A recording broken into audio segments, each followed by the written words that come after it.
It occurred on a Tuesday. I was at my home office finishing up some tasks when an alert appeared on our shared tablet. It was a text synced from my fiancée Claire's phone. We seldom touched the tablet. It usually just stayed plugged in, but for whatever reason, I looked over. The text came from her mother. Her mom. Any success in getting him to discuss the loans? Then a fresh reply from Claire popped up as I watched. Not so far. He's dodging the topic. But relax, I'll convince him to go along before the marriage. As soon as he clears them, I'm out. I simply gazed at it. The words felt unreal. It was as if my mind rejected them outright. I manage my own architecture business. My whole existence revolves around specifics, about how elements connect. And this loan statement smashed the whole framework of my existence with a wrecking ball. As soon as he clears them, it wasn't humor. It wasn't a mix-up. It was a scheme. A chilly, straightforward, ruthless scheme. My initial reaction was pure blazing fury. I felt like grabbing the tablet and hurling it into the wall. I wanted to march into the living room where I heard her chuckling at a program on television and just let loose. But then a different feeling emerged. An odd frozen composure. This wasn't a matter for yelling. Yelling happens when you're attempting to salvage something. This was already finished. What remained was the teardown. I grabbed my phone and snapped a photo of the tablet display. I sent it to my email. Then I returned to the message chain on the tablet and scrolled upward. She'd been sloppy, so confident that her steady, foreseeable fiancé would never bother to check. It was all laid out, stretching back months. A meticulously arranged conspiracy led by her mother to have me cover her $150,000 student debt from her art history program. There were messages from her mom, guiding her on phrases to use, behaviors to adopt. Avoid being pushy. Frame it around our shared tomorrow. Say you can't feel secure until you're both free of debt as partners. Shed some tears if necessary. He'll feel responsible. And Claire's responses, he's so absorbed in wedding preparations. It's an ideal diversion. I nearly feel guilty at times. He's a decent person. Followed by her mom's response, skip the guilt. Be clever. This is for your tomorrow, not his. The one that truly struck me was about the aftermath, but what about afterward? It'll be clear if I depart immediately.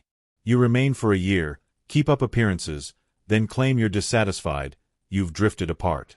By that point, the funds are spent. The debts are settled. You exit without ties. It's an impeccable scheme. An impeccable scheme. For 2 years, I believed we were constructing a future. She viewed it as pulling off a theft. I shut the messaging app. I rose and headed to the kitchen. My hand remained utterly stable as I filled a glass with water. She was still lounging on the sofa. "Hey, love," she said, without glancing away from the TV. "You all right? You're silent." "Just pondering a job," I replied. My tone came out ordinary. It was the most serene I'd ever been. She believed she was engaging in chess and that I was unaware of the game.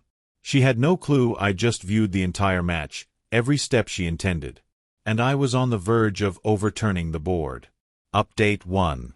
The following 2 weeks were the oddest in my existence. I didn't challenge her. Not immediately. Challenging would result in rejection, phony sobs, and vows to improve. It would be chaotic. I avoid chaos. I prefer tidy, exact, and conclusive. Thanks for all the feedback on my initial post. Many of you suggested extending the strategy, but I couldn't manage that. Each instant in the same home with her felt false. My approach needed to be swift and severe. First, I recorded everything, each text.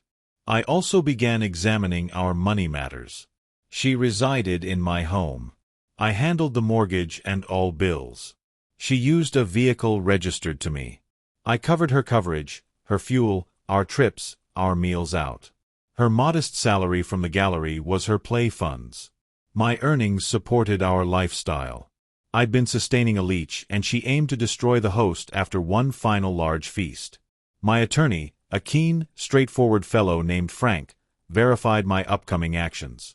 As a girlfriend, she holds no legal right to your property or holdings. Your sole risk is if you choose to hand her a big amount. The whole plot depends on you consenting to settle those debts.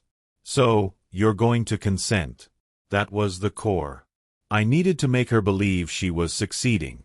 I had to guide her straight to the end, allow her to savor the triumph, and then yank the carpet so forcefully she wouldn't comprehend the impact. So, I began acting the role. Several days after discovering the texts, I raised it. We were preparing supper. I exhaled theatrically and said, "You know, I've been reflecting a lot on what you mentioned, about your debts, about us launching our life as partners." She faced me, her eyes large with pretended optimism. "You have." "Yeah," I said. "And I don't want that looming over us. It's my marriage present to you. I'm going to settle them." She erupted in tears. It was a performance deserving of an award. She wrapped her arms around me, weeping about how I was the most giving, amazing man ever. She promptly phoned her mom to share the update. I could hear her mother's victorious shrieks over the line. The prey had bitten. "There's just one detail," I mentioned after she ended the call. "I don't want to simply transfer the funds.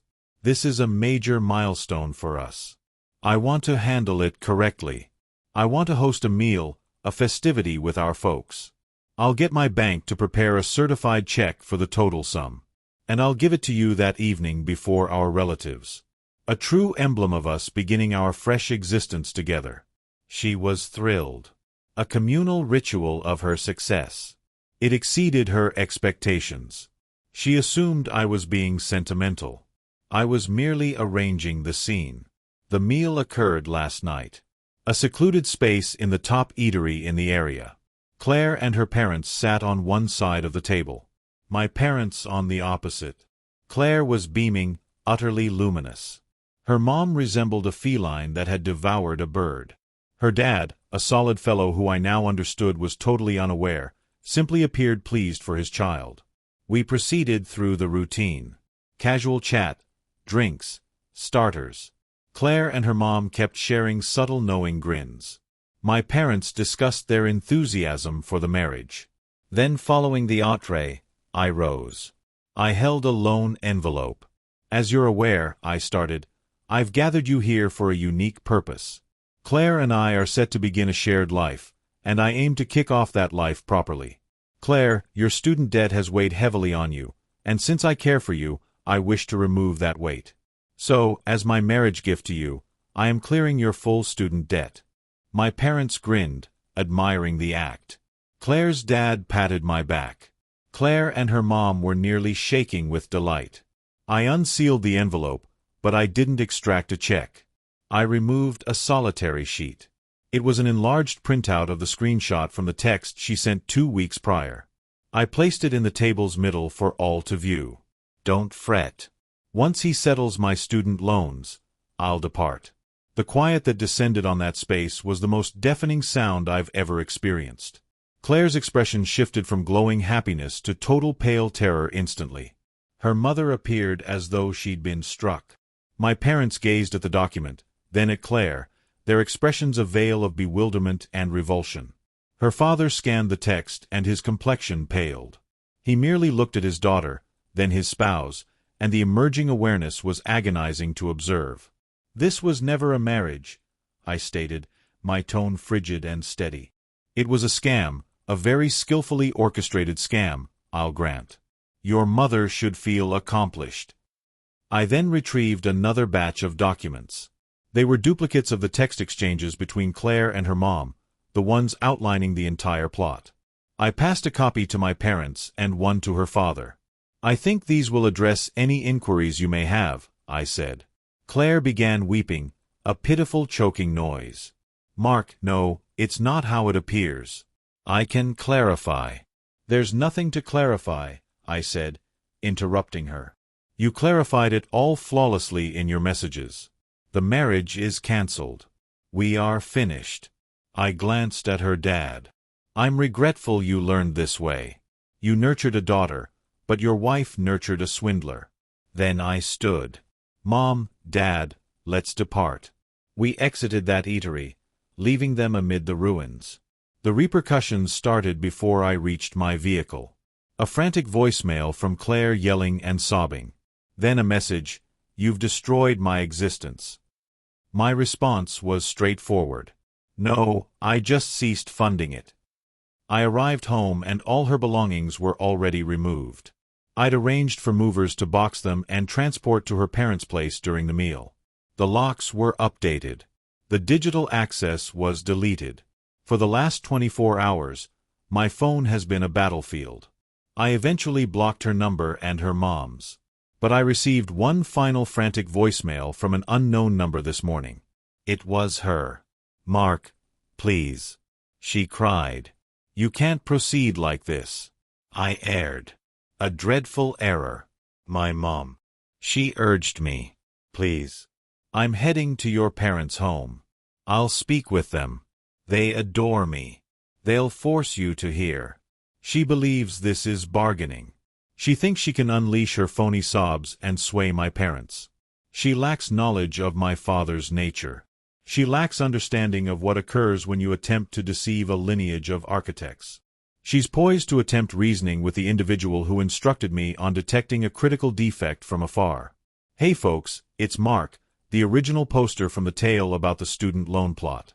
To start, the feedback on my first entry was wild. I went through hundreds of your remarks, and it was reassuring to know I wasn't irrational for my approach. Many of you requested an update, particularly regarding what might transpire when my ex-fiancée Claire attempted to face my parents. Well, she did, and the outcome was more impressive than I could have orchestrated. So, here's the concluding segment. Following the meal, where I revealed all, I went totally silent. I blocked Claire and her mom across all platforms. The peace was remarkable. My parents, conversely, were facing intense pressure. My mom informed me Claire had sent her numerous emotional, disjointed voicemails weaving a story about how it was all a massive confusion and how her mother had coerced her into a foolish prank. My mom dismissed every bit. I'd already alerted them to Claire's ultimate frantic warning from her final voicemail, that she planned to appear at their residence. My dad's sole reply was a composed, "Let her arrive." It took place on Saturday. I was at my place attempting to savor a peaceful weekend when my dad phoned. His tone was steady, but I detected a firm undertone I recognized. "Mark," he said, "the wrecking team has shown up." He switched the phone to speaker and placed it on the table in his office near the entrance. I was set for a prime view. I heard the bell chime. I heard my mom unlock the door. Her tone was courteous but chilly. "Claire, we didn't anticipate you." Then I heard Claire, her voice heavy with contrived tears. "I am so sorry to intrude. I needed to speak with you. I needed to clarify. Mark refuses to communicate and he's not reasoning straight. He's discarding everything over a mix-up." "It's not a mix-up when it's documented plainly, Claire." A resonant voice interjected. That was my dad. He had entered the foyer. "My son displayed your texts to us. Every one." Claire wept more intensely. "But that wasn't me. That was my mother. She's fixated on my debts. She implanted all those notions in my mind. I cherish Mark. I would never injure him. You know me. You know I cherish him." My dad allowed her to conclude. The quiet lingered for a moment. Then he stated, "I am an architect, Claire. My son is an architect. We construct things. Structures, bonds, kinships. And the primary principle of constructing anything intended to endure is that you require a sturdy base. You don't construct on shifting ground. You don't construct on falsehoods. And you absolutely don't construct on a design of trickery and deceit." "It wasn't deceit," she howled. "It was an error." "Was it an error when you messaged your mother that you'd linger for a year to maintain appearances before exiting?" My dad inquired, his tone keen as a blade. "Was it an error when you stated that once debt-free, you'd have choices and wouldn't be stuck any longer?" "That doesn't resemble an error. That resembles a carefully crafted scheme. The sort an architect can respect technically. Ethically, though, It is abhorrent. He wasn't shouting. He was dismantling her systematically with exacting accuracy.